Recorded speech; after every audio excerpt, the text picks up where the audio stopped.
கர்த்தருடைய பரிசுத்த நாமத்துக்கு மகிமை உண்டாவதாக. நம்ம கடந்த செய்தியிலே நம்ம தேவனுடைய ராஜ்யத்தின் அமைப்புகளை குறித்து நம்ம பார்த்தோம்.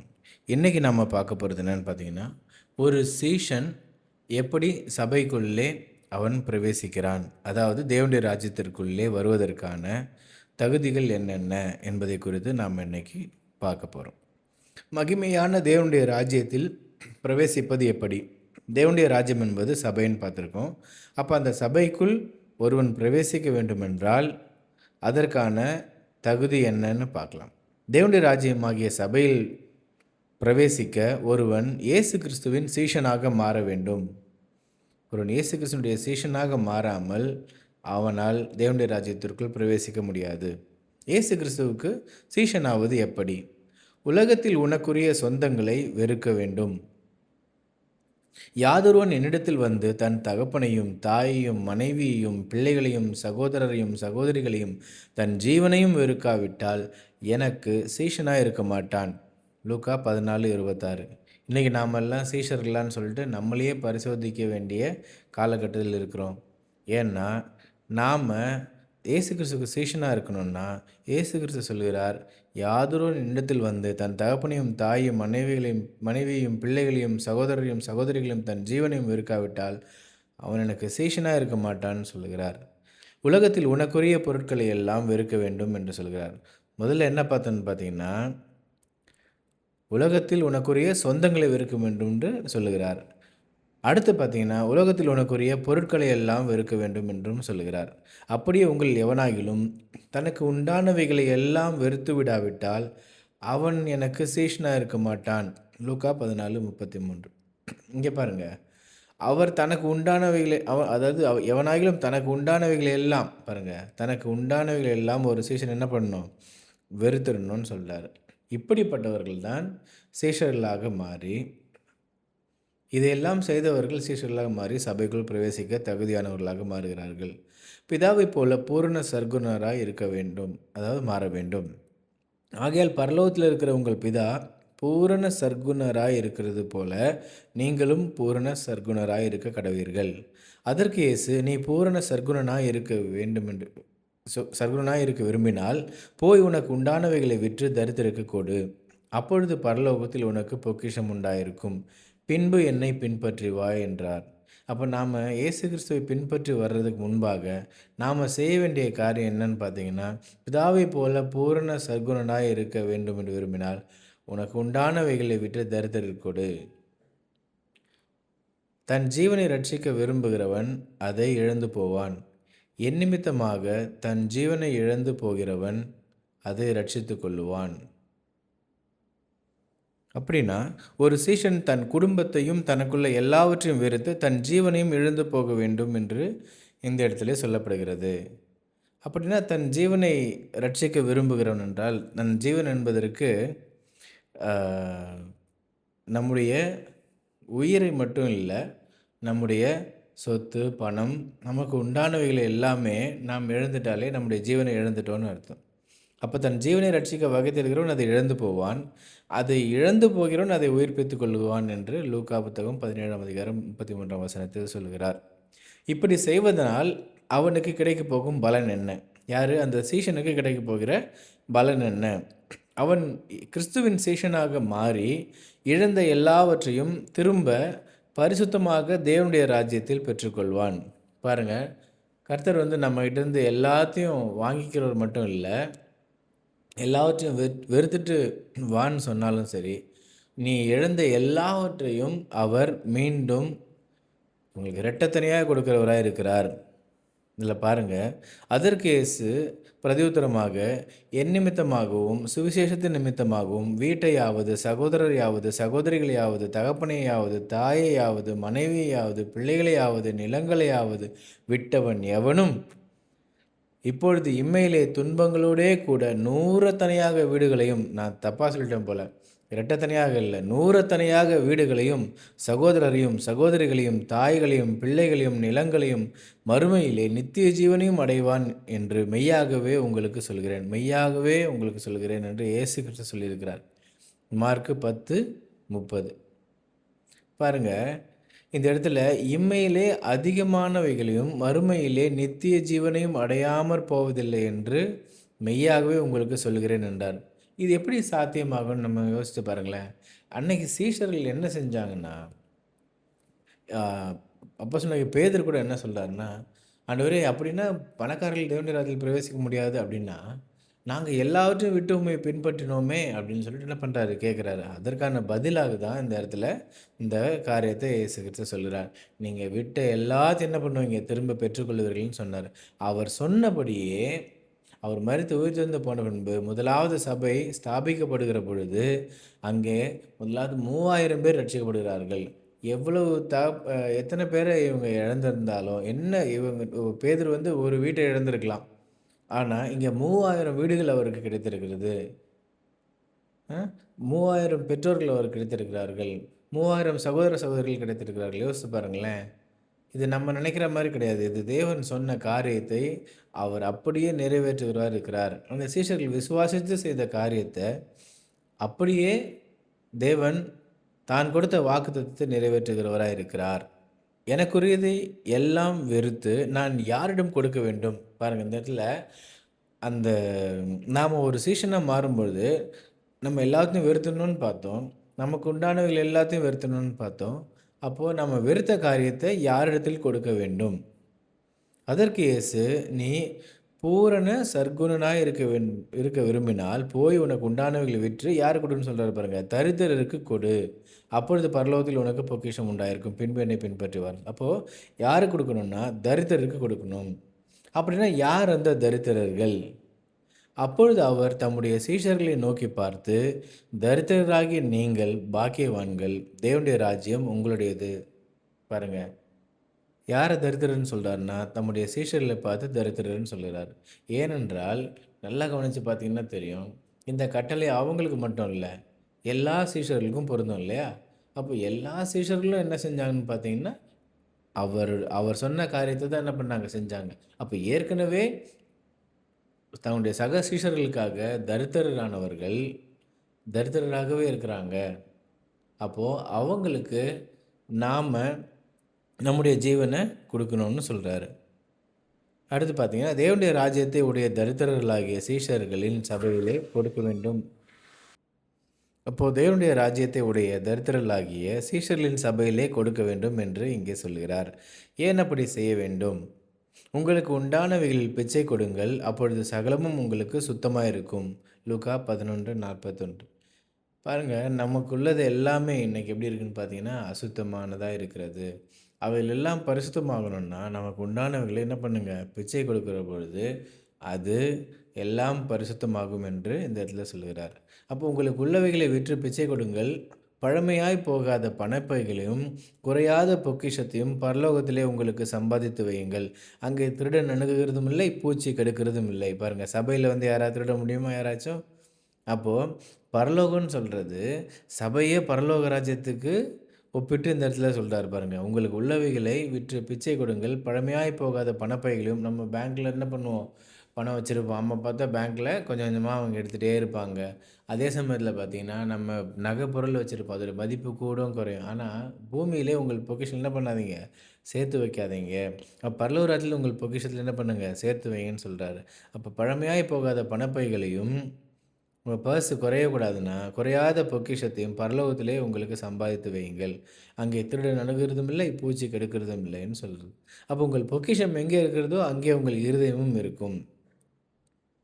எப்படி இன்னைக்கு நம்முடைய பொக்கிஷங்கள் எங்கே இருக்குதுன்னு யோசித்து பாருங்க. நம்முடைய சபைக்கே சர்ச்சுக்கே வந்து உட்கார்ந்திருந்தா கூட, நம்முடைய பொக்கிஷத்தில தான் நம்முடைய இருதயம் என்ன பண்ணும்? எப்பொழுதுமே இருக்கும். ஒருவேளை அது நம்முடைய வேலையா இருக்கலாம், நம்முடைய பொருட்களா இருக்கலாம், நம்ம பயன்படுத்துகிற பொருட்களா இருக்கலாம், நம்ம நகை பொருளா இருக்கலாம், பணமா இருக்கலாம். ம். இதெல்லாம் என்னது? நமக்கு பொக்கிஷம். அந்த பொக்கிஷம் எங்கே இருக்கிறதோ, அங்கே உங்கள் இருதயம் இருக்கும்னு சொல்லுறார். லூக்கா 12:34. அப்ப நானும் உங்களுக்கு சொல்லுகிறேன், நீங்கள் மாளும்போது உங்களை நித்தியமான வீடுகளில் ஏற்றுக்கொள்வார் உண்டாகும்படி, அநீதியான உலகப் பொருளால் உங்களுக்கு சிநேகிதரை சம்பாதியுங்கள். நாம கண்ணு மூடும்போது, அதாவது மரிக்கும் பொழுது, நம்மளை நித்தியமான வீடுகளில் ஏற்றுக்கொள்வார் உண்டாகும்படி இந்த அநீதியான உலகத்தில் அநீதியான உலக பிறந்த ஒருவன் இந்த உலகத்தில் எவ்வளோதான் சம்பாதிச்சாலும் அது அவனுக்காக சம்பாதிச்சானா அது அநீதியானதுன்னு சொல்கிறார். அப்போ அநீதியான உலகப் பொருளால் உங்களுக்கு சிநேகிதரை சம்பாதியுங்கள். லூக்கா 16:9. 2 எஜமான்களுக்கு ஊழியம் செய்ய ஒருவனாலும் கூடாது. ஒருவனை பகைத்து மற்றவனை சிநேகிப்பான், அல்லது ஒருவனை பற்றி கொண்டு மற்றவனை அசட்டை பண்ணுவான். தேவனுக்கும் உலகப் பொருளுக்கும் ஊழியம் செய்ய உங்களால் கூடாது. இது கூடாத ஒரு காரியம். பார்த்தீங்கன்னா மத்தேயு 6:24 சொல்றார். அப்போ 2 எஜமான்கள் யாருன்னு பார்த்தீங்கன்னா, நீங்க அடுத்தவனுக்கு என்ன பண்ண முடியாது? உனக்கு உதவி செய்ய முடியாது. அதே சமயத்தில உனக்கும் என்ன பண்ண முடியாது? அது பத்தாது. அப்போ ஒருவன் நான் என்னையும் பார்த்துக்குவேன், என் குடும்பத்தையும் நான் பார்த்துப்பேன், நான் காணிக்கை கொடுத்து மத்தவங்களையும் தாங்குவேன்றது கூடாத காரியம்னு சொல்லப்பட்டிருக்கு. அவர்கள் எல்லாரும் தங்கள் பரிபூரணத்திலிருந்து எடுத்து தேவனுக்கென்று காணிக்கை போட்டார்கள். இவளோ தன் வறுமையிலிருந்து தன் ஜீவனத்துக்கு உண்டாயிருந்ததெல்லாம் போட்டுவிட்டாள் என்றார். லூக்கா 21:4. பாருங்க, இந்த இடத்துல எல்லாரும் காணிக்கை போடுறாங்க. தேவன் வந்து காணிக்கை போட்ட பின்பு மீதம் உங்களிடத்தில் எவ்வளவு இருக்கிறது என்று பார்க்கிறார். இத அந்த இடத்துல பார்க்குறோம். இந்த ஏழை விதவை பார்த்தீங்கன்னா, வந்து காணிக்கை குடுக்குறாங்க. அவங்ககிட்ட இருந்தது எல்லாத்தையும் என்ன பண்ணிட்டாங்க, தன் ஜீவனத்துக்கு உண்டாயிருந்ததெல்லாம் போட்டுவிட்டாங்க. அப்போ அவளும் பார்த்தீங்கன்னா, ஒரு சீஷனுக்கு சமமா என்ன பண்றாங்க, இருக்கிறாங்க. தேவனிடத்தில் ஐஸ்வர்யவானாய் இராமல், தனக்காகவே பொக்கிஷங்களை சேர்த்து வைக்கிறவன் இப்படியே இருக்கிறான். பாருங்க, என் களஞ்சியங்கள என்ன பண்ணுவேன், இடிப்பேன். நான் இன்னும் பெருசா கட்டுவேன். இன்னும் நெறைய வருஷங்களுக்கு பென்ஷன் வர்றது போல, அநேக வருஷங்களுக்கு என்ன பண்ணுவேன், பொருள் சேர்த்து வைத்திருக்கிறேன். நான் இந்த லைஃப்பை குறித்து என்ன பண்ண மாட்டேன், கவலையே பட போகிறது கிடையாது அப்படின்னு சொல்லிட்டு, இந்த ஐஸ்வர்யவானை போல் நம்ம இருக்கிறோமான்னு யோசித்து பாருங்கள். தேவனிடத்தில் ஐஸ்வர்யவானாக இருக்கணும். இப்போ தனக்காகவே என்ன பண்ணுறான், இவன் பொக்கிஷங்களை சேர்த்து வைக்கிறான். இன்று ராத்திரியே உன்னுடைய ஜீவனை விட்டு போகுமானால் அதனால் உனக்கு லாபம் என்ன சொல்றார் பாருங்க. அப்போது ராயனுடையது என்றால் அதாவது இந்த இடத்துல பார்த்தீங்கன்னா, தேவனுடையதே தேவனுக்கும், ராயனுடையதை ராயனுக்கும் என்ன பண்ணணும், செலுத்தணும்னு சொல்கிறார். அப்படியானால் ராயனுடையதை ராயனுக்கும், தேவனுடையதை தேவனுக்கும் செலுத்துங்கள் என்றார். மத்தேயு 22:20. இங்கே பார்த்தீங்கன்னா, தேவனுடையது என்னன்னு உங்களுக்கு தெரியுமா? என்னது தேவனுடையது? தேவன் கொடுத்த சகலமும் தேவனுடையது. உங்கள் ஜீவன் தேவனுடையது. உங்களுடைய பொருட்கள், உங்களுக்கு உண்டானவைகள் தேவனுடையது. நீ எல்லாமே யாருது தான்? தேவனுடையது தான். அப்போ எல்லாவற்றையும் என்ன பண்ணுங்க? தேவனுக்கு கொடுங்கள். அப்போ ராயனுக்கு கொடுக்க வேண்டியதுன்னா, அரசாங்கத்துக்கு கொடுக்க வேண்டிய வரி காரியங்கள் என்ன பண்ணுங்க? அரசாங்கத்துக்கு செலுத்துங்கள். நான் தேவனுக்கு கொடுத்துட்டேன், நான் அதனால பண்ண மாட்டேன், வரி கொடுக்க மாட்டேன்னு சொல்லக்கூடாது. சபையிலேருந்து உங்களுக்கு கொடுக்கப்படும். அதை வைத்து என்ன பண்ணுங்க? உங்களுக்குரிய காரியங்களை செய்யுங்கன்னு சொல்றாரு. வரிகளை செலுத்துங்கன்னு சொல்றாரு. அப்போ முதலாவது தேவனுடைய ராஜ்யத்தையும் அவருடைய நீதியும் தேடுங்கள், அப்பொழுது இவைகள் எல்லாம் உங்களுக்கு கூட கொடுக்கப்படும். மத்தேயு 6:33. கொடுங்கள், அப்பொழுது உங்களுக்கும் கொடுக்கப்படும். அமுக்கி குலுக்கி சரிந்து விழும்படி நன்றாய் அளந்து உங்கள் மடியிலே போடுவார்கள். நீங்கள் எந்த அளவினால் அளக்கிறீர்களோ அந்த அளவினால் உங்களுக்கும் அளக்கப்படும் என்றார். லூக்கா 6:38. பாருங்க, கொடுங்கள், கொடுக்காம என்ன பண்ணாதீங்க, இருக்கா, கொடுங்கள், அப்பொழுது உங்களுக்கு கொடுக்கப்படும். இவ்வளோ அழகாக சொல்கிறார் பாருங்க. நம்ம பயப்படுறோம், என்னென்னா இப்படி நம்ம செஞ்சிட்டோன்னா நம்ம சொத்து பத்தெல்லாம் போயிடுமே, வெறும் இந்த வசனத்தை கேட்டுவிட்டு நாம் இப்படி ஒரு காரியத்தை செய்யலாமா, இது முட்டாள்தனமான காரியமாக இருக்கே அப்படின்னு நமக்கு தோணும். ஆனால் நல்லா பாருங்கள், கொடுங்கள், அப்பொழுது உங்களுக்கு கொடுக்கப்படும் சொல்கிற. சபையில் என்ன பண்ணப்படும், கொடுக்கப்படும். அம்மிக்கு குலுக்கி சரிந்து விழும்படி நன்றாய் அளந்து உங்கள் மடியிலே போடுவார்கள், ஏனென்றால் அவர்கள் சீஷர்கள். அதற்கு ராஜா பிரதியுத்தரமாக, மிகவும் சிறியவராகிய என் சகோதரரான இவர்கள் ஒருவனுக்கு எதை செய்தீர்களோ அதை எனக்கே செய்தீர்கள் என்று மெய்யாகவே உங்களுக்கு சொல்கிறேன் என்பார். ஒரு சீஷனாக விரும்புகிறவன் அவன் என்ன செய்யணும்னு பார்த்தீங்கன்னா, அந்த 6 காரியங்கள் வந்து அந்த இடத்துல மத்தேயு 24ஆம் அதிகாரத்தில் சொல்லியிருக்கிறார். அந்த பசி, தாகம்,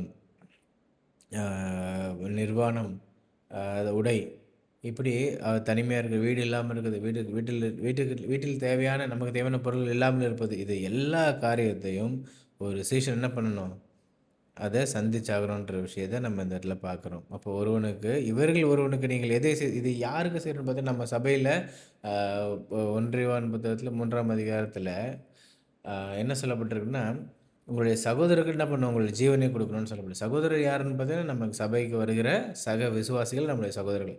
அப்போ நாம அவங்களுக்கு ஜீவனை குடுக்குறது, யாருக்கு குடுக்குறதா சமம்ன்னு பார்த்தீங்கன்னா, இயேசு கிறிஸ்துவுக்காக நாம் ஜீவன் குடுக்குறதுக்கு சமமா இருக்கு. ஏன்னு பார்த்தீங்கன்னா, இவர்களுக்கு எதை செய்தீர்களோ, அது எனக்கே செய்தீர்கள். சீஷர்களுக்கு எதை செய்தீர்களோ, அதை எனக்கே செய்தீர்கள். அதே சமயத்தில ஒரு கண்டிப்பான ஒரு விஷயம் என்னன்னு பார்த்தீங்கன்னா, இவர்களுக்கு எதை செய்யாதிருந்தீர்களோ, அதை எனக்கும் செய்யாதிருந்தீர்கள். அக்கிரம செய்கைக்காரரே என்னை விட்டு அகன்று போகுங்கள் என்று சொல்லுவார். அன்றியும் அவர் தம்மை விருந்துக்கு அழைத்தவனை நோக்கி, நீ பகல் விருந்தாவது ராவிருந்தாவது பண்ணும்போது உன் சிநேகிதரை ஆகிலும் உன் சகோதரரை ஆகிலும் உன் பந்து ஜனங்களை ஆகிலும் ஐஸ்வர்யமுள்ள அயலகத்தாரை ஆகிலும் அழைக்க வேண்டாம். அழைத்தால் அவர்களும் உன்னை அழைப்பார்கள். அப்பொழுது உனக்கு பதிலுக்கு பதில் செய்ததாகும். லூக்கா 14:12. இந்த வசனங்களில் பார்த்தீங்கன்னா, நாம் கிறிஸ்தவர்களாகிய நாம் எத்தனை ஃபங்க்ஷன் கொண்டாடியிருப்போம்னு யோசித்து பாருங்கள். இத வந்து அவர் வந்து எல்லாரையும் என்ன பண்ணணும், சமமா பார்க்கணும்னு சொல்ல வரல. இங்க ஏற்கனவே நம்ம வசனத்தின்படி பார்த்தோம். ஒரு சீஷன் என்ன பண்ணுவான்? தன்னுடைய சிநேகிதரை என்ன பண்ணுவான்? வெறுத்துருவான். தன் சகோதரன் என்ன பண்ணுவான்? வெறுத்துருவான். தன் பந்து ஜனங்கள என்ன பண்ணுவான்? வெறுத்துருவான். பாருங்க. ஐஸ்வர்யமுள்ள அயலாத்தார் என்ன பண்ணுவான்? தனக்கு உண்டான எல்லாவற்றையும் வெறுக்கிறவன் இவன் எல்லாத்தையும் என்ன பண்ணுவான்? வெறுத்துருவான்.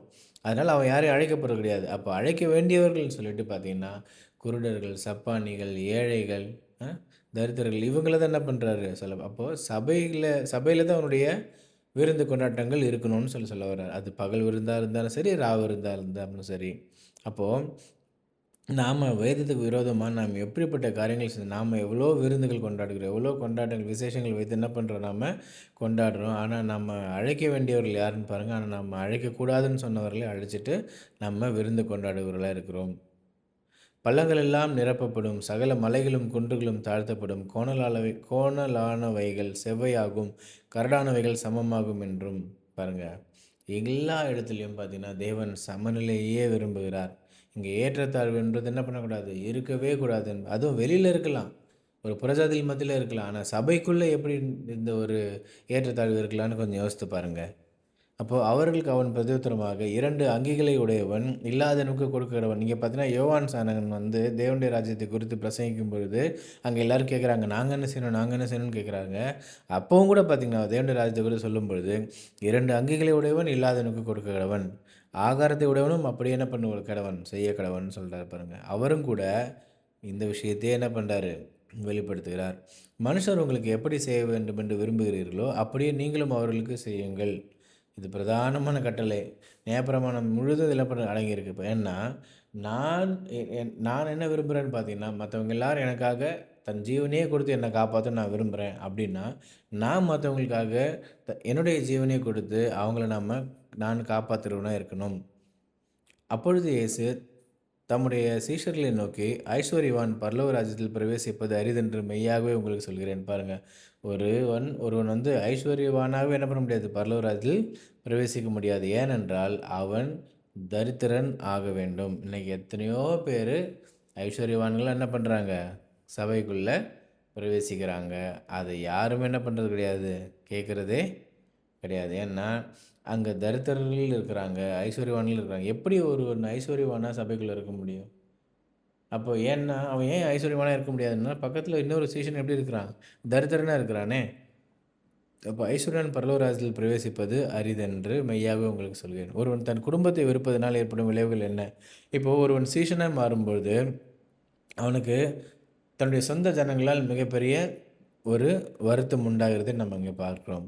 பூமியின் மேல் சமாதானத்தை அனுப்ப வந்தேன் என்று எண்ணாதிருங்கள், சமாதானத்தை அல்ல பட்டயத்தையே அனுப்ப வந்தேன். மத்தேயு 10:34. இப்படி ஒரு சீஷன் தேவனுடைய ராஜ்யத்தில் பிரவேசிக்கிற பொழுது, அவன் தனக்குள்ளது எல்லாவற்றையும் வித்துட்டு போகும்போது, அவங்களுக்கு அவங்க குடும்பத்தில் உள்ளவங்களுக்கு எப்படி இருக்கும்னு யோசித்து பாருங்க. ஒருவேளை அவங்க தேவனுடைய ராஜ்யத்தை ஏற்றுக்கொள்ளாதவங்களா இருந்தாங்களா, அவங்களுக்கு எப்படி இருக்குன்னு பாருங்க. அப்போது ஒருவருக்கு ஒருவர் என்ன பண்ணுவாங்க, பிரச்சனை தான் வரும். எப்படி எனில், இது முதல் ஒரே வீட்டில் 5 பேர் பிரிந்திருப்பார்கள். 2 பேருக்கு விரோதமாக 3 பேரும், 3 பேருக்கு விரோதமாக 2 பேரும் பிரிந்திருப்பார்கள். பாருங்க, தேவனுடைய ராஜ்யத்தின் நிமித்தமாக ஒரு சீஷன் தன்னையும் தனக்கு உண்டான சொந்தங்களையும் தனக்கு உண்டான பொருள்களையும் வெறுத்து அவைகளை முழுவதும் சபைக்கு ஒப்படைத்து சபையிலே சார்ந்து சபையோட குடும்பத்திலே குடும்பமாக போயிடுறதுனால தன்னுடைய சொந்த குடும்பத்தார் என்ன பண்ணுவாங்க, அவங்கள துன்பப்படுத்துவார்கள், வருத்தப்படுவார்கள். அவங்க பேச மாட்டாங்க, பிரிஞ்சிருப்பாங்க. அன்றைக்கி சீஷர்கள் எல்லாரும் அப்படி தான் இருந்தாங்க. ஏன்னா, "நீ இத்தன நாள் எங்க கூட இருந்துட்டு திடீர்னு என்ன பண்ணிட்ட? இப்படி ஒரு காரியத்த செஞ்சுட்டியேன்னு" சொல்லிட்டு அவங்களுக்கு என்ன பண்ணணும்? வருத்தம் இருக்கும். அதுதான் இந்த இடத்துல சொல்றாரு பாருங்க. தகப்பன் மகனுக்கும், மகன் தகப்பனுக்கும், தாய் மகளுக்கும், மகள் தாய்க்கும், மாமி மருமகளுக்கும், மருமகள் மாமிக்கும் விரோதமாய் பிரிந்திருப்பார்கள் என்றார். எதுக்காக பிரியிறாங்கன்னு பார்த்தீங்கன்னா, இந்த காரியத்துக்காக தான் என்ன பண்றாங்க? பிரியிறாங்க. நாம நெனச்சிட்டு இருக்கோம், நம்ம இயேசு கிறிஸ்துவ ஏற்றுக்கொண்டதுனால, நம்ம குடும்பத்தில நம்ம பிரிச்சு வைக்கிறாங்க. இது வந்து நியாயப்பிரமாணத்தின்படி பிரியிறது. உண்மையாவே விசுவாச பிரமாணத்தின்படி பிரியுதுன்னு சுயாதீன பிரமாணத்தின்படி பிரியுதுன்னு என்னன்னு பார்த்தீங்கன்னா, தன்னை முழுமையாக அர்ப்பணிக்கும்பொழுது தான் இங்க கேமே ஸ்டார்ட் ஆகுது. அங்க தான் உங்களுக்கு பிரச்சனையே என்ன பண்ண ஆரம்பிக்கும். முதலாக நம்ம பாடுகளை உண்மையாக சந்திக்கிற காலங்க இதுதான். அதுதான். உண்மையாக சீஷனா ஒருவன் மாறும்பொழுது, அவன் எப்படிப்பட்ட ஒரு சிலுவையை சந்திக்கிற ஒருவனா இருப்பான். பரலோகத்தில் இருக்கிற என் பிதாவின் சித்தத்தின்படி செய்கிறவன் எவனோ, அவனே எனக்கு சகோதரனும், சகோதரியும், தாயுமாய் இருக்கிறான் என்றார். இங்க பார்த்தீங்கன்னா, இயேசு கிறிஸ்துவும் பார்த்தீங்கன்னா, எப்படி ஒரு சீஷன் இருக்கணுன்ற ஒரு விஷயத்த அழகா என்ன பண்றாரு? விளக்கி காட்டுறாரு. எப்படின்னு பார்த்தீங்கன்னா, அவரும் ஒரு சீஷனைப் போல, அவர் தன்னுடைய குடும்பத்தை வெறுத்து என்ன பண்றாரு? வந்து ஊழியம் செய்கிறார். எப்படின்னு பார்த்தீங்கன்னா, இயேசு கிறிஸ்து தன்னுடைய சீஷர்களோடு இருக்கிற பொழுது, அங்க எல்லாரும் என்ன பண்றாங்க? அவனுடைய தகப்பனும் அவங்களுடைய தாயும், அவங்களுடைய சகோதரர்களும் என்ன பண்றாங்க? வந்து அவர பார்க்கணும்னு சொல்றாங்க. அப்போ அவர் என்ன சொல்றாருன்னா, "பிதாவின் சித்தத்தின்படி செய்கிறவன் எவனோ அவனே எனக்கு யாரு? சகோதரனும், சகோதரியும், தாயுமாய் இருக்கிறான்னு" சொல்றாரு. அப்ப தம்முடைய இன்னொரு இடத்துல பார்த்தீங்கன்னா, அவர் தம்முடைய சீஷர்களை பார்த்து, "இவர்களே என்னுடைய சகோதரரும், சகோதரியும், தாயுமா இருக்கிறார்" என்று என்ன பண்றாரு? சொல்றாரு. அப்ப தம்முடைய சீஷர்கள் தான் யாருன்னு பார்த்தீங்கன்னா, அவருடைய சொந்த குடும்பம். அவங்களுடைய பழைய குடும்பம் என்ன கிடையாது. அவங்களுடைய மாம்சத்தின்படி பிறந்த குடும்பம். அவனுடைய அந்த ஒரு சீஷனுக்கு சொந்த குடும்பம் அல்ல. ஒருவன் தனக்குள்ளதை எல்லாம் விற்கும் பொழுது, அதனால் ஏற்படும் விளைவுகள் என்ன? எபிரெய பாஷையிலே ஜீவன் அல்லது இரத்தம் என்பதற்கு பணம் என்ற ஒரு பொருள் உண்டு. எனவே தனக்குள்ளவைகளை இழந்து போகிறவன் தன் ஜீவனை இழந்து போகிறான். இனி தேவனுடைய ராஜ்யம் தான் அவனுக்கு ஜீவனை கொடுக்க வேண்டும். இது ஒரு இடுக்கமான வாசல். பாருங்க, ஒருவன் தன் ஜீவனை இழந்து போவது என்பது பார்த்தீங்கன்னா, ஆ தன்னுடைய பணம், தன்னுடைய சொத்து, தன்னுடைய சேமிப்பு எல்லாவற்றையும் இழந்து போறதில்ல. அவன் கொண்டு போய் என்ன பண்றான்? பரலோக ராஜ்யத்திலே பொக்கிஷத்த என்ன பண்ணான்? சேர்த்து வைக்கிறான். ஆனாலும் இதெல்லாம் செய்யும் பொழுது, அவன் தன்னுடைய ஜீவன என்ன பண்ணுகிறான்? இழந்து போகிறான். அப்போ இனிமே யார் தான் காப்பாத்த முடியும்? அந்த குடும்பத்தையும், அல்ல ஒரு குடும்பமா வந்த குடும்பத்தையும், தனியா வந்த அவனையும் யார் தான் காப்பாத்த முடியும்? தேவனுடைய ராஜ்யமாகிய சபை தான் அவன பொறுப்பெடுத்து காப்பாத்தணும். இது என்னது? ஒரு இடுக்கமான வாசல போல இருக்கிறதா இங்க பார்க்கிறோம். ஜீவனுக்கு போகிற வாசல் இடுக்கமும், வழி நெருக்கமுமா இருக்கிறது. அதை கண்டுபிடிக்கிறவர்கள் சிலர். பாருங்க, ஜீவனுக்கு நாம வந்து இப்போ விசாலமான பாதையில தான் போயிட்டுருக்கோம். நம்ம ஜீவனுக்கு போகிற பாதையில என்ன பண்ணல? போகல. ஜீவனுக்கு போகிற வாசல் இடுக்கமும், வழி நெருக்கமுமா இருக்கிறது. அதை கண்டுபிடிக்கிறவர்கள் சிலர். பாருங்க, ஜீவனுக்கு போகிற வாசல நானே வாசல் நேசிக்கிறேன்னு சொல்ல அவரை கண்டுபிடிக்கிறவர்களே சிலர். வாசல கண்டுபிடிக்கிறதே கஷ்டமா இருக்கும்போது, எப்படி அதில பிரவேசிப்பாங்கன்னு யோசித்து பாருங்க. அப்ப ஜீவனுக்கு போகிற வாசல் இடுக்கமும், வழி நெருக்கமுமா இருக்கிறது. அதை கண்டுபிடிக்கிறவர்கள் சிலர். மத்தேயு 7:14. அப்பொழுது ஒருவன் அவரை நோக்கி, ஆண்டவரே, ரட்சிக்கப்படுகிறவர்கள் சில பேர் தானா என்று கேட்டான். இந்த கேள்வி இப்ப நம்ம கூட வந்திருக்கும். அதற்கு அவர், இடுக்கமான வாசல் வழியாய் உட்பிரவேசிக்க பிரயாசப்படுங்கள். அநேகர் உட்பிரவேசிக்க வகை தேடினாலும் அவர்களாலே கூடாமல் போகும் என்று உங்களுக்கு சொல்லுகிறேன் என்று. லூக்கா 13:23, 24 வசனங்கள்ல சொல்லப்படும். இடுக்கமான வாசல் வழியா என்ன பண்ணுங்க? உட்பிரவேசிக்க பிரயாசப்படுங்கள். நீங்க எப்படிதான் பிரயாசப்பட்டாலும் கூட, அநேகர் என்ன பண்ண முடியாது? அந்த வாசலுக்குள்ள பிரவேசிக்க முடியாது. எப்படி உண்மையா இருக்கு பாருங்க. இன்னைக்கு நம்ம கூட இந்த இந்த இப்படி ஒரு சபையில என்ன பண்ணணும்? இப்படி ஒரு சபை இருந்தா, நான் நெறைய பேருக்கு சொல்லும்பொழுது என்ன சொல்லுவாங்கன்னா, "இப்படி ஒரு சபை இருந்தா, அந்த சபையில நான் போய் என்ன பண்ணுவேன்? ஜாயின் பண்ணிடுவேன்" அப்படின்னு சொல்லுவாங்க. அதாவது தேவனுடைய ராஜ்யத்தை ஒரு குழந்தையை போல ஏற்றுக்கொண்டவர்கள் அப்படி ஒரு வார்த்தையை சொல்றாங்க. ஆனாலும் பார்த்தீங்கன்னா, இந்த இடுக்கமான வாசல் வழியாய் உட்பிரவேசிக்க என்ன பண்ணுங்க? பிரயாசப்படுங்கள். அநேகர் உட்பிரவேசிக்க வகை தேடினாலும் அவர்களாலே கூடாமல். அப்ப என்ன சொல்ல வர்றாருன்னா, ரட்சிக்கப்படுவர்கள் யார் தான்? சில பேர் தான் என்று சொல்லுவது போல என்ன பண்றார்? சொல்லுகிறார். பூமியிலே பொக்கிஷங்களை சேர்த்து வைக்காமல், பரலோகத்திலே என்ன பண்ணுங்கள்? உங்கள் பொக்கிஷங்களை சேர்த்து வைக்க வேண்டும். பூமியிலேன்னா உங்கள் வீடுகள்ல என்ன பண்றோம்? நம்ம சொத்தெல்லாம் பணம், நகை எல்லாம் என்ன பண்றோம்? பத்திரமா சேர்த்து மறைச்சுன்னு ஒளிச்சு வச்சிருக்கோம். ஏன்னா திருடன் என்ன பண்ணுவான்? திருடிருவான் இல்லையா? அதனால என்ன பண்ணோம்? சேர்த்து வைக்கிறோம். ஆனா ஆண்டவர் சொல்றாரு, பரலோகத்திலே அதாவது சபையிலே உங்கள் பொக்கிஷங்களை என்ன பண்ணுங்க? சேர்த்து வைக்கணும்னு சொல்றாரு.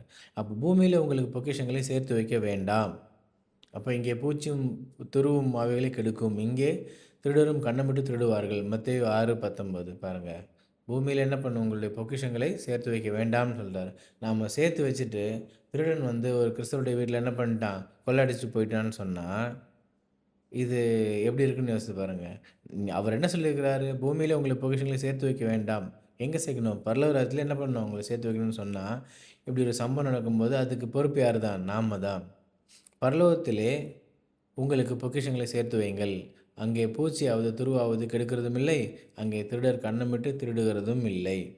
அதற்கு இயேசு, "நீ பூரண சற்குணராக இருக்க விரும்பினால், போய் உனக்கு உண்டானவைகளை விற்று தரித்திரருக்கு கொடு. அப்பொழுது பரலோகத்தில் உங்களுக்கு பொக்கிஷம் உண்டாயிருக்கும். பின்பு என்னை பின்பற்றி வா." இந்த வசனம் ஏற்கனவே நம்ம பார்த்தோம். இது எதுக்காகன்னு பார்த்தீங்கன்னா, யாரு குடுக்குறது? நீங்க தரித்திரருக்கு நீங்க உங்களுக்கு உண்டானவைகளை விற்று என்ன பண்றீங்க? குடுக்குறீங்க இல்லையா? அப்படி குடுக்கிற பொழுது, ஆட்டோமேட்டிக்கா அது பரலோகத்தில் உங்களுக்கு பொக்கிஷத்தை உண்டாக்குகிறதா இருக்கிறது. நீங்க யாருக்கு தான் குடுக்குறீங்க? தரித்திரராகிய சீஷர்களுக்கு தான் குடுக்குறீங்க. ஆனா, அப்பொழுது உங்க பரலோகத்திலே உங்களுக்கு பொக்கிஷம் உண்டாயிருக்கும். இப்ப தான் பார்த்தோம். பரலோகத்திலே உங்களுக்கு பொக்கிஷங்களை சேர்த்து வையுங்கள். எப்படி ஒரு நாள் பரலோகத்திலே பொக்கிஷத்தை சேர்த்து வைக்க முடியும்? எப்படி சேர்த்து வைக்க முடியும்னா, போய் உனக்கு உண்டானவைகளை விற்று தரித்திரராகிய சீஷர்களுக்கு கொடு. அப்பொழுது பரலோகத்தில் உனக்கு பொக்கிஷம் உண்டாயிருக்கும். பரலோகம் என்பது சபை. சபை தான் என்ன சொல்றாரு? பரலோகம்னு சொல்றாரு. அப்ப பரலோக ராஜ்யத்திலே உங்களுக்கு பொக்கிஷம் உண்டாயிருக்கும். பின்பு என்னை பின்பற்றி வான்னு சொல்றார். உங்கள் பொக்கிஷம் எங்கே இருக்கிறதோ, அங்கே உங்கள் இருதயமும் இருக்கும். உங்களுக்கு உள்ளவைகளை விற்று பிச்சை கொடுங்கள். பழமையாய் போகாத பணப்பைகளும், குறையாத பொக்கிஷத்தையும் பரலோகத்திலே உங்களுக்கு சம்பாதித்து வையுங்கள். அப்பொழுது அவர் தம்முடைய சீஷர்களை நோக்கி பார்த்து, தரித்திரராகிய நீங்கள் பாக்கியவான்கள். தேவனுடைய ராஜ்யம் உங்களுடையது. பாருங்க என்ன சொல்றாரு? தரித்திரர்களுடைய ராஜ்யம் தான் தேவனுடைய ராஜ்யம். பாருங்க, தம்முடைய சீஷர்களை பார்த்து தான் சொல்றாரு. சீஷர்கள்லாம் யாரா இருப்பாங்க? தரித்திரரா இருப்பாங்க. தரித்திரன்னா என்ன அர்த்தம்? பிச்சைக்காரங்களா இருக்கிறதா? இல்ல. தேவனுடைய ராஜ்யத்திலே அவங்க ஒரு சிறு பிள்ளையைப் போல சந்தோஷமா, எதை குறித்தும் ஒரு கவலை இல்லாத ஒரு வாழ்க்கை வாழக்கூடிய ஒரு தரித்திரர்களாக இருப்பார்கள். அவர்கள் தரித்திரர்கள் தான். யாரால் தரித்திரர்கள்? தம்முடைய சக சீஷர்களுக்கு தங்கள் ஜீவனை கொடுப்பதினால் தரித்திரர்கள். ஆனாலும் அவர்கள் தேவனிடத்தில் ஐஸ்வர்யவான்களா இருக்கிறார்கள். நாம இந்த உலகத்தில நமக்காக ஐஸ்வர்யவான்களா இருக்கிறோம். அப்போ தேவனுடைய ராஜ்யம் இப்படிப்பட்டவர்களுடையது. எப்படிப்பட்டவர்களுடையது? தரித்திரராகிய சீஷர்களுடைய ராஜ்யம் தான் தேவனுடைய ராஜ்யம். அப்ப சீஷர்கள் யாரென்றால் தரித்திரர்கள். அப்ப சீஷர்கள் ராஜ்யம் என்ன என்றால் தேவனுடைய ராஜ்யம். அப்ப தேவனுடைய ராஜ்யம் என்றால் அது சபை. இவைகள் எல்லாவற்றையும் இயேசு கிறிஸ்துவுடன் இருந்து கற்றுக்கொண்ட சீஷர்கள் தேவனுடைய ராஜ்யத்திலே பெந்தெகோஸ்தே நாளின் பொழுது அப்படியே சகலத்தையும் நடப்பித்தார்கள். இவ்வளவு காரியங்கள் நம்ம பார்த்தோம். எதுக்காக? ஒருவன் எப்படி சீஷனா மாறுறதுன்ற விஷயத்த என்ன பண்ணோம்? நம்ம இவ்வளோ நேரம் பார்த்தோம். இது எல்லாத்தையும் என்ன பண்ணாங்க? யார் சொல்லிக் கொடுத்தது? இயேசு கிறிஸ்து என்ன சொல்லிக் கொடுத்திருக்கிறார். அப்போ இயேசு கிட்ட இருந்து 3 வருஷமா கற்றுக்கொண்ட அந்த சீஷர்கள் இது எல்லாவற்றையும் புரிந்து கொண்டு அவர்கள் செய்த காரியங்களை பாருங்க. அப்போஸ்தலர் புத்தகம் 4ஆம் அதிகாரம் 34, 35. நிலங்களையும் வீடுகளையும் உடையவர்கள் அவைகளை விற்று விற்கப்பட்டவைகளின் கிரயத்தை கொண்டு வந்து அப்போஸ்தலருடைய பாதத்திலே வைத்தார்கள்.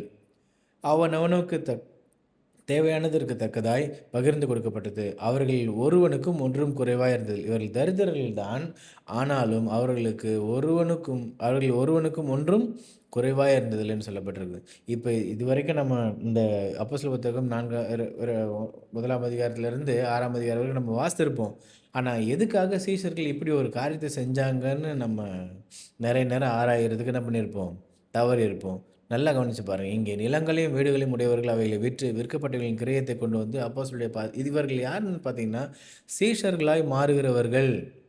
அதனால தான் அவங்க என்ன பண்ணாங்கன்னா, இப்படிப்பட்ட ஒரு காரியத்தை செஞ்சாங்க. ஏன்னா, இன்னைக்கு நம்ம அப்படிப்பட்ட காரியத்தை செய்யாததுனால, நாம நம்மளே சொல்லிர்றோம். நம்முடைய செயல்களே என்ன பண்ணுது? சொல்லுது. நம்ம யாரு? சீஷர்கள் கிடையாது. நம்ம விசுவாசிகளும் கிடையாது. பாருங்க. ஏன்னா, நாம இப்படிப்பட்ட காரியத்தை என்ன பண்ணல? செய்யல. விற்கப்பட்டவர்களின் கிரயத்தை கொண்டு வந்து அப்போஸ்தலருடைய பாதத்திலே வைத்தார். யார் இந்த அப்போஸ்தலர்கள்? அவர்கள் தரித்திரர்கள். இயேசு கிறிஸ்து சொல்லுகிறார், தம்முடைய சீஷர்களை பார்த்து என்ன தரித்திரராகிய நீங்கள் பாக்கியவான்கள், பரலோக ராஜ்யம் உங்களுடையது. அப்போ சபை உங்களுடையது. சபையில் இருக்கிற அப்போஸ்தலராகிய நீங்கள் தரித்திரர்கள் என்ன பண்ணுங்கள்? இங்க தரித்திரர்கள் நீங்கள் உங்களுடைய ராஜ்யம் தான் என்னது? தேவனுடைய ராஜ்யம், சபைன்னு சொல்லப்பட்டிருக்கு. அப்போ அந்த இடத்துல என்ன பண்ணியிருக்காங்க? இவங்க கொண்டு வந்து தங்களுக்கு உரியவைகள் எல்லாத்தையும் என்ன பண்ணாங்க? கொடுத்தாங்க. காணியாட்சிகளையும் ஆஸ்திகளையும் விற்று ஒவ்வொருவனுக்கும் தேவையானதற்கு தக்கதாக அவைகள் எல்லாருக்கும் பகிர்ந்து கொடுத்தார்கள். விசுவாசிகள் எல்லாரும் ஒருமித்திருந்து சகலத்தையும் பொதுவாய் வைத்து அனுபவித்தார்கள். பாருங்கள், எல்லாத்தையும் என்னது பொது தான். ஏன் பொதுவாச்சு? அவங்க எல்லாவற்றையும் சபையில் கொடுத்ததுனால எதுவுமே அவங்களுக்கு சொந்தமானது அல்ல இப்பொழுது.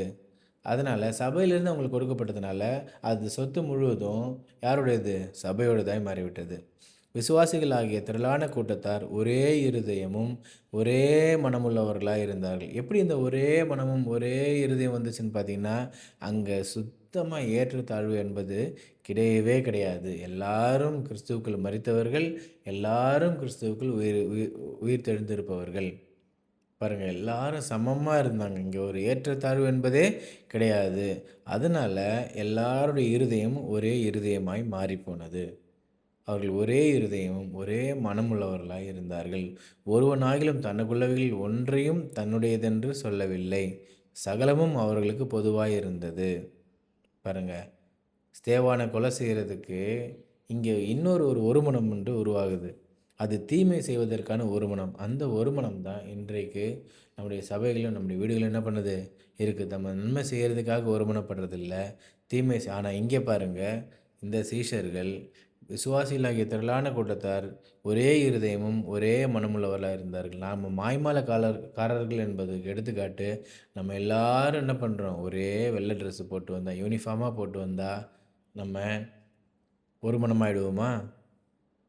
அப்போ உங்களுடைய அந்த சபையில் இருக்கிற ஒரு பணக்காரன், ஒரு ஏழையுடைய தரித்திரம் போயிடுமா? அல்லது ஒரு ஐஸ்வர்யவான் தன்னுடைய சகோதரனுக்காக சபைக்கு வர தரித்திரனுக்காக தன் ஜீவனை கொடுப்பானா?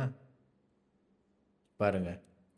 அப்போது இது என்னது? ஒரு மனம் கிடையாது, போலியான ஒரு மனம். இங்கே பார்த்தீங்கன்னா உண்மையான ஒரு மனத்தை நம்ம இன்றைக்கி பார்க்குறோம். ஏன்னா ஒருவனாகிலும் தனக்குள்ளவைகளில் ஒன்றையும் தன்னுடையது என்று சொல்லவில்லை, சகலம் அவர்களுக்கு பொதுவாக இருந்தது. அவர்கள் அப்போஸ்தலருடைய உபதேசத்திலும் அந்யோன்யத்திலும் அப்பம் பிட்குதலிலும் ஜெபம் பண்ணுதலிலும் உறுதியாய் தரித்திருந்தார்கள். வேறு வேலை அவங்களுக்கு என்ன கிடையாது? கிடையவே கிடையாது. என்னென்னா அவங்களுக்கு வேலையே சபையிலே வாழ்கிற வாழ்க்கை தான் அவங்க செஞ்ச வேலை. பாருங்கள், அப்போஸ்தலருடைய உபதேசத்திலும் அந்யோன்யத்திலும் அப்பம் பிட்குதலிலும் ஜெபம் இன்றைக்கி எவ்வளவோ வேலைகள் நமக்கு இருக்குது. எவ்வளவோ அலுவலர்கள் என்ன பண்ணுறோம்? பிஸியாகவே இருக்கிறோம் எப்பொழுதுமே. ஆனால் அன்னைக்கு அப்படி இல்லை. அவர்கள் ஒருமனப்பட்டவர்களாய் தேவாலயத்திலே அனுதினமும் தரித்திருந்து வீடுகள் தோறும் அப்பம் பிட்டு மகிழ்ச்சியோடும் கபடமில்லாத இருதயத்தோடும் போஜனம் பண்ணி. பாருங்க, அவர்கள் ஒருமனப்பட்டவர்களாய் தேவாலயத்தில் என்ன பண்ணாங்க? அனுதினமும் தரித்திருந்து. அப்போ தேவாலயத்திலே தரித்திருந்தால் அவர்கள் இருந்த ஒவ்வொரு வீடுகள் தான் என்னது? தேவாலயம். அப்போ தேவாலயத்தில் என்ன பண்ணியிருக்காங்க? அவங்க தரித்திருந்தார்கள். சில காலம் வரைக்கும் அவர்கள் எருசலேம் தேவாலயத்திலே சாலமன் மண்டபத்திலே தங்கியிருந்தார்கள். ஆனாலும் அவர்கள் வீடுகள் தோறும் அப்பம் பிட்டு மகிழ்ச்சியோடும் கபடமில்லாத இருதயத்தோடும் போஜனம் பண்ணினார்கள் என்று எழுதியிருக்கிறது. கர்த்தராகிய இயேசுவின் உயிர்த்தெழுதலை குறித்து அப்போஸ்தலர்கள் மிகுந்த பலமாய் சாட்சி கொடுத்தார்கள். இன்னைக்கு ஒரு போலியான அற்புதங்கள் தான் என்ன பண்ணிட்டுருக்கு, நடந்துகிட்ருக்கு.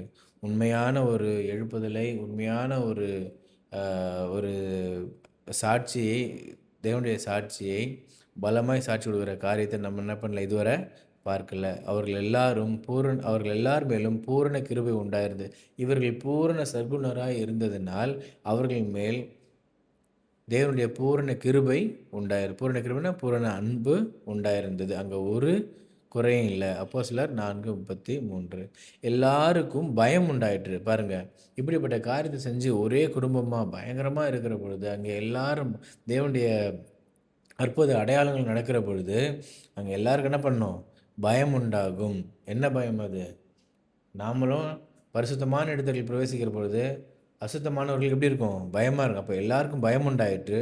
அப்போஸ்தலர்களாலே அநேக அற்புதங்களும் அடையாளங்களும் செய்யப்பட்டது. கொஞ்சம் நெஞ்சம் கிடையாது, நிறைய அற்புதங்களும் அடையாளங்களும் செய்யப்பட்டதுன்னு சொல்லப்பட்டிருக்கு. அப்போஸ்தலர் 2:43. தேவனை துதித்து ஜனங்கள் எல்லாரிடத்திலும் தயவு பெற்றிருந்தார். பாருங்கள், இன்னைக்கு நம்முடைய கிறிஸ்தவர்கள் மீது யாராவது தயவு காட்டுவாங்களான்னு யோசித்து பாருங்களேன். ஏன்னா நாம் அவங்களுக்கு போட்டியாக மாறிட்டோம். இங்கே உலகத்தார் செய்ய முடியாத ஒரு காரியத்தை சீஷர்கள் செஞ்சதுனால அவங்க எல்லா இடத்திலும் தயவு பெற்றிருந்தார்கள். ஏன்னா அவங்க தங்களுடைய ஜீவனையே என்ன பண்ணாங்க? கொடுத்தவங்க, மற்றவங்களுக்காக வாழ்கிறவங்க. அப்படின்றதுனால அவங்கள்ட்ட எதுவுமே இல்லை. அவங்ககிட்ட பொறாமைப்படுறதுக்குன்னு எதுவுமே கிடையாது. ஏன்னா அவங்க மொத்தமும் அவங்களுடைய சொத்து மொத்தம் எங்கே தான் இருக்குது? சபையில் தான் இருக்குது. அப்போ தேவனை துதித்து ஜனங்கள் எல்லாரிடத்திலும் தயவு பெற்றிருந்தார்கள்.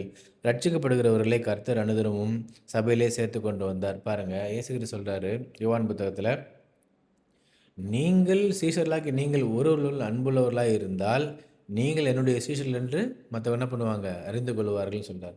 அப்போ இவங்க இயேசு கிறிஸ்துடைய சீஷர்கள் என்று அறிந்து கொள்வதற்கு அவர்கள் செய்த அன்பின் கிரியை இங்கே கொஞ்சம் பாருங்கள். அப்போது இப்படி அவங்க செய்யும் பொழுது, அப்படின்னா ஒரு தரித்திரனாக இருக்கிறவன், ஒரு தன்னுடைய ஜீவனையே மாய்த்து கொள்ள போகிறவர்கள் முதல் எல்லாரும் என்ன பண்ணுவாங்க? எளிதாக இந்த சபைக்குள்ளே பிரவேசிப்பாங்க.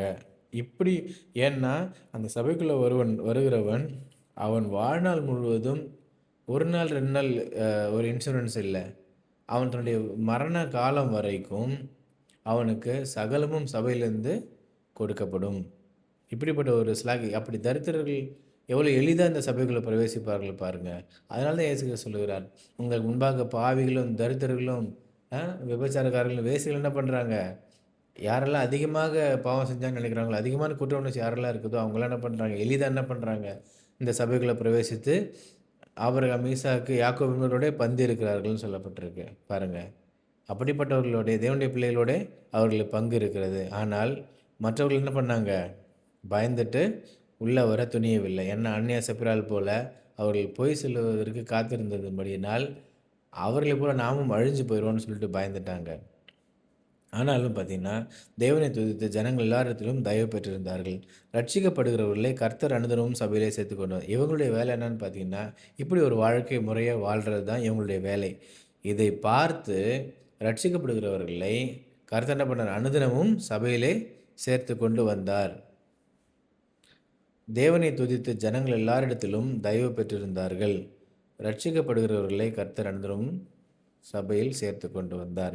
சுவிசேஷத்தை கேட்டு இயேசு கிறிஸ்துவின் சீஷர்களாக மாறுகிறவர்களை கர்த்தர் அனுதினமும் சபையிலே சேர்த்து கொண்டு வந்தார். பாருங்கள், இந்த சுவிசேஷத்தை சொல்லும் பொழுது, இந்த சுவிசேஷத்தை சொல்கிறதுன்றது உங்களுடைய செயலும் என்ன பண்ணணும்? சொல்லணும். உங்களுடைய வார்த்தை மட்டும் இல்லை, உங்களுடைய செயலும் என்ன பண்ணணும்? செயல்களையும் பார்த்து தான் என்ன பண்ணுவாங்க? அவங்க ரட்சிக்கப்பட்டு வந்தார்கள். நாமும் இவ்வனமாகவே தேவனுடைய ராஜ்யத்தில் பிரவேசிப்போம். பாருங்கள், நாம் ஒரு சீஷனாக மாறி இப்படிப்பட்ட ஒரு காரியத்தை செய்வதன் மூலமாகவே தேவனுடைய ராஜ்யத்தில் பிரவேசிக்க வேண்டும் என்று இன்றைக்கு நாம் பார்த்துருக்கிறோம்.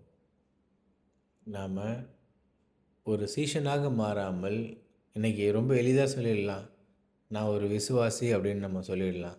ஆனால் நாம் முதலாவது சீஷனாக மாறினா தான் நம்ம விசுவாசின்னு சொல்ல முடியும். ஏன்னா பிசாசுகளும் விசுவாசித்து நடுங்குகின்றன. அப்போது மணவாளனை போல செய்கிறவள் மணவாட்டி. நான் மணவாட்டியாக மாறணுன்னா அவரை போல செய்யணும். இந்த உலகம் முழுவதும் இருக்கிற எல்லா சபை, இது நம்ம இந்திய தேசத்தில் உள்ள சபைகள் மட்டும் இல்லை, தமிழ்நாட்டில் உள்ள சபைகள் மட்டும் இல்லை, உலகத்தில் உள்ள எல்லா கிறிஸ்தவர்களுடைய சபைகளும் இப்படி மாற வேண்டும் என்று கர்த்தர் விரும்புகிறார்.